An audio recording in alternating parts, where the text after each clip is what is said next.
Hello viewers, welcome to Telugu ప్రభా TV. ప్రముఖ సంగీత దర్శకుడు కీరవాణి గారి మీద జరుగుతున్న ట్రోల్స్ ఎందుకు ఏంటి అన్న దాని మీద మనం మూర్తి గారితో డిస్కస్ చేసి తెలుసుకుందాం. Hello sir. హలో గోవింద్.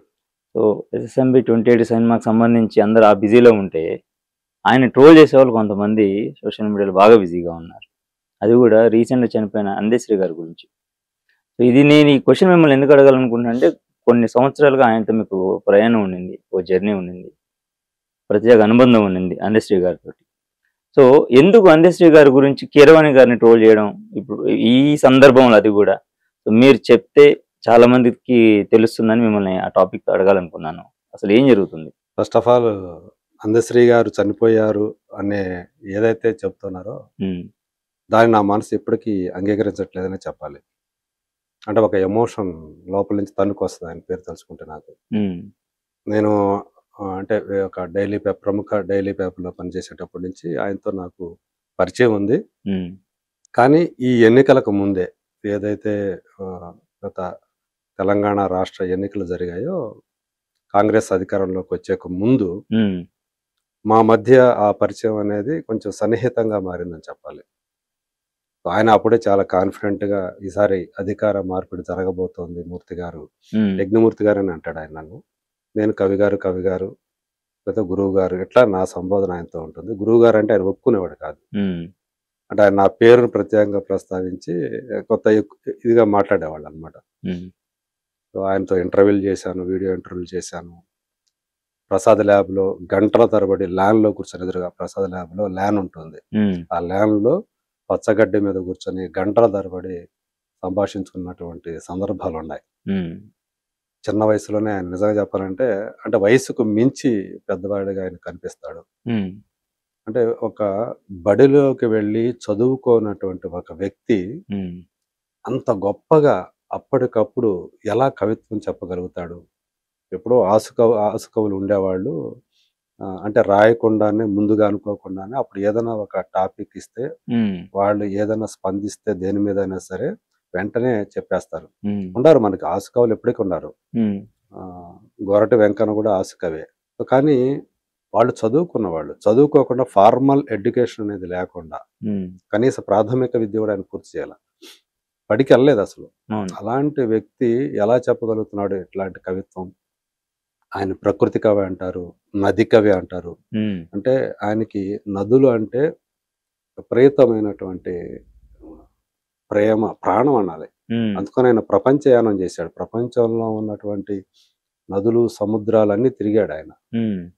దానికోసం ఆయనకి నిధులు ఇచ్చేవాళ్ళు ఉన్నారు, విరాళాలు ఇచ్చేవాళ్ళు ఉన్నారు.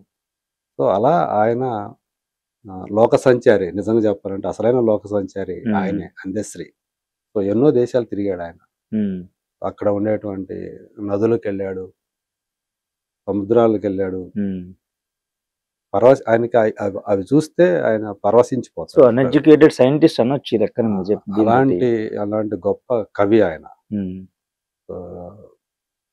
అన్ఎక్స్పెక్టెడ్ గా ఆ రోజు బాత్రూమ్ దగ్గర పడి ఉంటే ఇంట్లో వాళ్ళు చూసి, ఆయన కళ నెరవేరకుండానే చనిపోయాడు ఆయన. అంటే ఒక ఇల్లు కట్టుకుంటూ ఉన్నాడు, అది పూర్తి కాకుండానే ఆయన చనిపోయాడు. ఆ చనిపోయేటప్పుడు కూడా ఆయన ఆ ఇల్లు చూస్తే మనకి చాలా, ఏంటి ఇంత గొప్ప కవి ఇలాంటి ఇంట్లో ఉంటున్నాడా? ఎందుకంటే మొత్తం సీలింగ్ అంతా పెచ్చులుడిపోయి అలాంటి ఒక అత్యంత సాధారణమైనటువంటి జీవితం గడిపాడు. అంటే మామూలుగా పేదరికంలో రోజులు గడిపినటువంటి వ్యక్తి, అక్కడ పేదరికంలో పుట్టి పెరిగినటువంటి వ్యక్తి. సో ఆ పేదరికం వల్లే బహుశా ఆయనకి కవిగా కూడా అయ్యాడేమో, స్పందించే గుణం ఉన్నటువంటి. అలాంటిది ఇప్పుడు జయ జయ హే తెలంగాణ అనేటువంటి ఆ గీతం ఏదైతే ఉందో, అది రాష్ట్ర గీతంగా మారటం, ఉద్యమంలో, తెలంగాణ ఉద్యమంలో ఆ పాట వాడలా మారుమోగిపోవటం, అందరి నోళ్ళలో కూడా నానటం. నేను కోస్తాంధ్ర ప్రాంతాల నుంచి ఇక్కడికి వచ్చిన వ్యక్తిని అయినప్పటికీ కూడా 96 నుంచి ఇక్కడే ఉన్నాను కాబట్టి తెలంగాణ అంటే నాది తెలంగాణగానే నేను ఫీల్ అవుతాను. నా స్నేహితులందరూ ఎక్కువ మంది ఇక్కడ తెలంగాణ వాళ్ళే. సో అలాంటి అనుబంధం నాకు ఈ ప్రదేశంతో, ఇక్కడ మనుషులతోటి ఏర్పడింది. సో అందశ్రీ లాంటి కవి ఆయన ఒక్కడే కాదు, ఇంకా అనేక మంది సాహిత్యంతో సంబంధం ఉన్నవాళ్ళు, కవులు, రచయితలు ఎంతో మందితోటి నాకు సాన్నిహిత్యం ఉంది, స్నేహితులు ఉన్నారు, జర్నలిస్టులు కానివ్వండి అలా. సో కీరవాణి అనే ఆయనకి ఆ బాణీలు కట్టే అవకాశం ఇవ్వటం అని చాలా మంది తప్పుపట్టారు. అంటే ఎవరైతే తెలంగాణ వాదులు ఉన్నారో, ఉద్యమంలో అందశ్రీ తోటి కలిసి ఉన్నవాళ్ళు, ఆయనతోటి పనిచేసిన వాళ్ళు, ఆయన అభిమానించే వాళ్ళు కూడా దాన్ని చాలా మంది తప్పుపట్టారు. కానీ అందశ్రీ మాత్రం ఆయనకి ఇవ్వటాన్ని, కీరవాణి గారికి ఇవ్వటాన్ని సమర్థించుకున్నారు ఆయన. నా ఇంటర్వ్యూలు ఆ కాంట్రవర్సీ జరిగేటప్పుడే నేను ఆయన ఇంటర్వ్యూ చేశాను. సో ఆయన తన పనిని సమర్థించుకున్నారు. కీరవాణి అనే ఆయన్ని ఒక ప్రాంతానికి ఎలా, ఆయనకి ఈయన ఈ ప్రాంతం వాడు, ఆంధ్ర ప్రాంతం ఒక ముడివే గిరిగీసి ఎట్లా పెడతారు. నేను ఆయన్ని ప్రపంచ సంగీతకారుడు అంటాను. ఒక ప్రపంచ సంగీతకారుడితోటి నేను పనిచేస్తున్నాననే అభిప్రాయంతో, ఫీలింగ్ తోనే నేను ఆయనకి అవకాశం ఆయనతో చేయించాలని చెప్పి నేనే పట్టుబట్టి ఆయనతో చేయించుకున్నాను. అంత గొప్పగానే ఆయన బాణీలు కట్టారు అని చెప్పేసి ఆయన చెప్పారు. అయితే ఇప్పుడు పాయింట్ వచ్చేటప్పటికి ఆయన సోమవారం చనిపోయారు. కానీ కీరవాణి గారు ఎందుకని స్పందించలేదు? సోమ, మంగళ, బుధ, గురు, శుక్ర, ఇది మనం శుక్రవారంకి వచ్చాం. సో గురువారం వరకు ఆయన అసలు స్పందించలేదు, ఎక్కడా కూడా మాట్లాడలేదు. దాని గురించి తన సోషల్ మీడియా హ్యాండిల్స్ లో కూడా ఒక ముక్క రాయలేదు. సో దీన్ని చాలా మంది తప్పు పెట్టారు. అందశ్రీ అంతగా అభిమానించిన వ్యక్తి, ప్రేమించిన వ్యక్తి, నా పాటకి ఆయనే సంగీతం కావాలని చెప్పి ఏరుకోరి చేయించుకున్న వ్యక్తి ఏమైపోయాడు ఇప్పుడు? అంటే కేవలం వాళ్ళు కమర్షియల్ మనుషులేనా? కేవలం వ్యాపారం కోసం మాత్రం వాళ్ళు పనిచేసి వాళ్ళ అనుబంధాలన్నీ కమర్షియలేనా, వాణిజ్యపరమైనవేనా, డబ్బుపరమైనవేనా? కనీసం స్పందన లేదా అని చెప్పి చాలా మంది ఆయన విమర్శించారు. ఇంకా చెప్పాలంటే తిట్టారు కూడా కొంతమంది కీరవాణి. సో ఇప్పుడు నేను చూశాను, సుభాష్ కే ఝా, తను బాలీవుడ్లో పేరు పొందినటువంటి పాపులర్ జర్నలిస్ట్ ఆయన ఎట్టకేలకు నోరు విప్పారు అని చెప్పేసి ఒకటి రిపోర్ట్ చేశారు.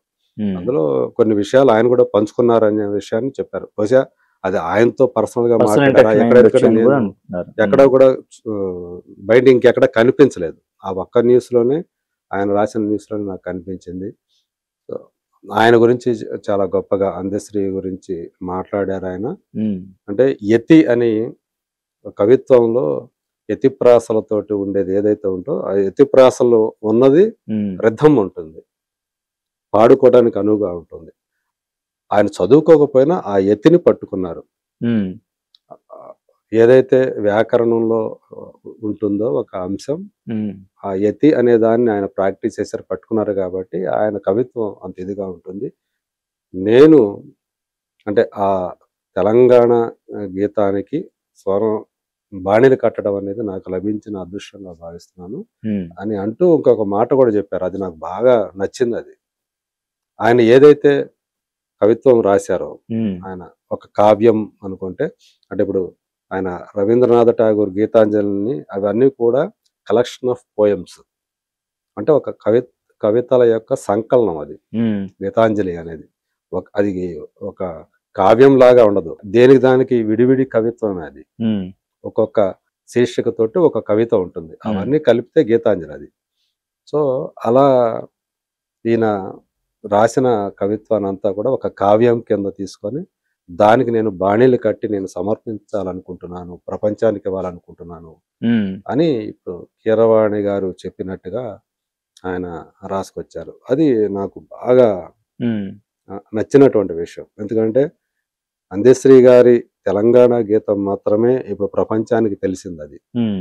కానీ ఆయన రాసిన కవిత్వం చాలా ఉంది, అక్కడక్కడ ఉంది. దాన్ని అంతా ఒక చోట తీసుకొచ్చి దానికి బాణీలు కట్టి ఒక ఆల్బమ్ తయారు చేసి బయటికి వదిలితే అది అందశ్రీ గారి అంటే ఏంటి అనేది ఇంకా మరింత విస్తృతంగా, ఇంకా గొప్పగా ప్రపంచానికి అందుతుంది. తర్వాత ఇంకో విషయం, ఆయన నాకు బాగా తెలిసిన విషయం ఆయన కూడా చెప్పాడు. ఆయనకి మామిడి పళ్ళు అంటే చాలా ఇష్టం అందశ్రీ గారికి. మామిడి పళ్ళ సీజన్ ఉంటే తనతో పాటు మామిడి పళ్ళు నాకు కూడా ఇచ్చారు ఆయన. నాకు ఆయన మామిడి పళ్ళు ఇచ్చారు. అయితే కీరవాణి గారి ఇంటికి వెళ్ళినప్పుడు కీరవాణి గారు ఆయనకి మామిడి పళ్ళు ఇచ్చారు. అవి చాలా ఇష్టంగా తిన్నారు, చాలా బాగున్నాయని మెచ్చుకున్నారంట. ఆ విషయాన్ని కూడా ఆయన షేర్ చేసుకున్నారు కీరవాణి గారు. సో ఇలాంటివి ఉన్నాయి.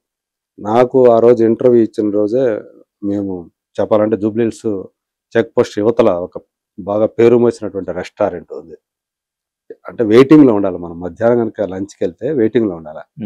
ఆ ఓనర్స్ ఇద్దరు భార్యాభర్తలు, పెద్ద రెస్టారెంట్ కానీ భార్యాభర్తలు ఉండి అక్కడ చూసుకుంటూ ఉంటారు.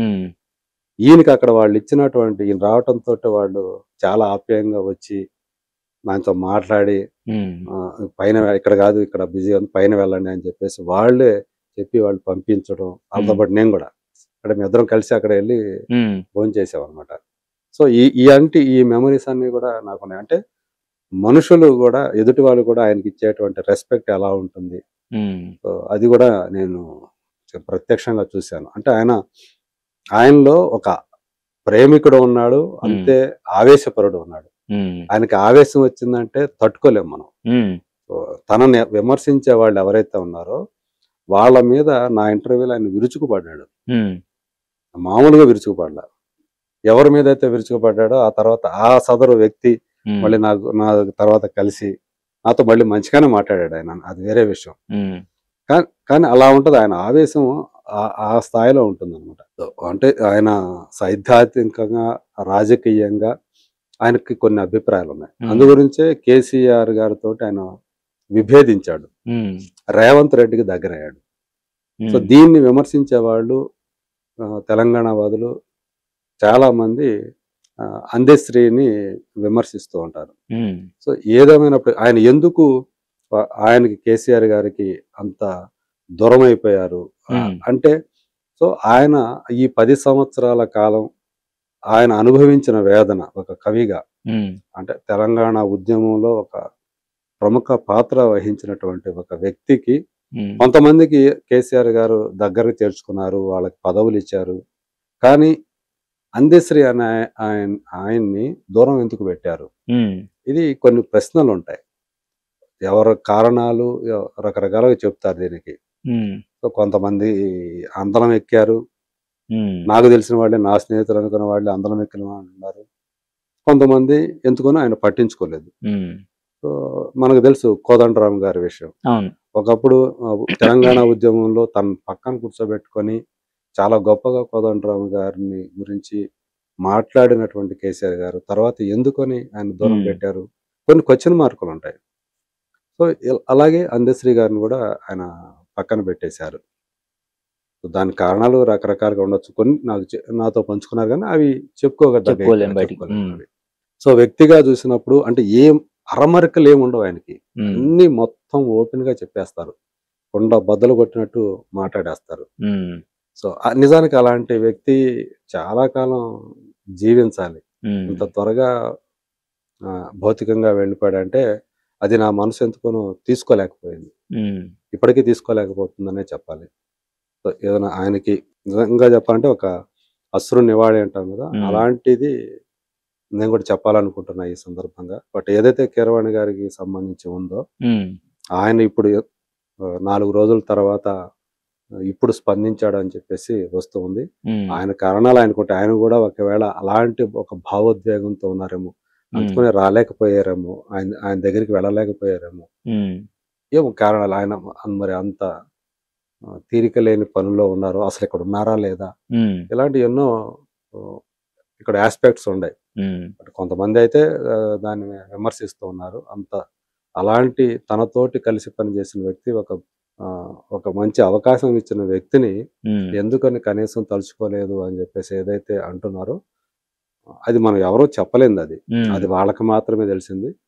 కీరవాణి గారు ఇప్పుడు స్పందించారని వచ్చిన వార్త ఏదైతే ఉందో, సో అది చూసి అందులో ఆయన వ్యక్తం చేసినటువంటి అభిప్రాయాలు చెప్పిన మాత్రం అది కొన్ని నచ్చి నేను ఇప్పుడు చెప్తున్నాను అనమాట. అది సో ఆయన మనసులోనే ఉండొచ్చేమో కీరవాణి గారికి అందశ్రీ గారి గురించి ఆయన మీద అభిమానం, ప్రేమ కొంతమంది వ్యక్తం చేయలేకపోవచ్చు. నేను కూడా అంతే, నాకు ఉంది సోషల్ మీడియా హ్యాండిల్స్ ఉన్నాయి, నేను కూడా స్తబ్దుగా ఉండిపోయాను. నేను కూడా రాయలేకపోయాను ఆయన గురించి. అందశ్రీ గారి గురించి ఇలా రాయాలి అంటే ఎందుకోనో నాకు రాలేదు, మనసు రాలేదు. సో అట్లాంటి స్థితి ఆయనకు కూడా వచ్చిందేమో నాకైతే తెలియదు. అది ఇప్పుడు మనం మాట్లాడుకుంటున్నాం కాబట్టి అందశ్రీ ఏమిటి అనేది ఎంతో కొంత నాకు కూడా తెలుసు కాబట్టి, ఆయనతో సన్నిహితంగా గంటల తరబడి మాట్లాడాను కాబట్టి, ఆయన మనసు నాకు తెలుసు కాబట్టి ఇట్లా మీతో పంచుకోవస్తున్నాను నేను. సో మీరు చెప్పిన దాని ప్రకారం చూస్తే ఇప్పుడు అందశ్రీ లాంటి వ్యక్తి చనిపోయారు అని ఒక సడన్ న్యూస్ తెలిసిన తర్వాత సో చాలా మందికి అంటే ఆయనకి అత్యంత దగ్గరగా సన్నిహితంగా ఉన్న వాళ్ళకి ఏళ్ల తరబడి ఒక ప్రయాణం చేసిన లాంటి వాళ్ళకి ఇమ్మీడియట్గా స్పందించే అవకాశం కానివ్వండి, లేకపోతే ఆ మనసు కానీ రాదు అనేది అర్థమవుతుంది. సో మేబీ మీకున్నట్లుగానే కీరవాణి గారి పరిస్థితి కూడా అయ్యుండొచ్చు. ప్లస్ మీరు చెప్పిన పాయింట్లు డెఫినెట్గా ఆయన ఈ కవితలన్నీ కలిపి అన్నీ ఒక ఆల్బమ్ తయారు చేసి ఇవ్వాలనేది ఒక ట్రిబ్యూట్ లాగా ఇవ్వాలనుకునేది ఆయన ఆలోచన అయ్యుండొచ్చు. సో నిజంగా అదే కనుక అయితే అది డెఫినెట్గా ఇప్పుడు ఎవరైతే ఆయన మీద ట్రోల్స్ చేస్తున్నారో వాళ్ళందరికీ మంచి ఆన్సర్ అని కూడా అనుకోవచ్చు మీ మాటల దాన్ని బట్టి. సో చూశారు కదండి. సో ఈ అందశ్రీ గారి గురించి ఎవరి మనసులో ఏదున్నా కూడా సోషల్ మీడియా ట్రోల్స్ అనేది ప్రతి ఒక్కరి మీద వచ్చే కామన్ ఎలిమెంట్స్ అయిపోతున్నాయి. సో దీనికి ఇప్పుడు అగ్నిమూర్తి గారు ఇచ్చిన ఒక కన్క్లూజన్ చాలా క్లారిటీగా ఉంది. మరో ఇంట్రెస్టింగ్ అప్డేట్తో మళ్ళీ కలుద్దాం. Thank you so much.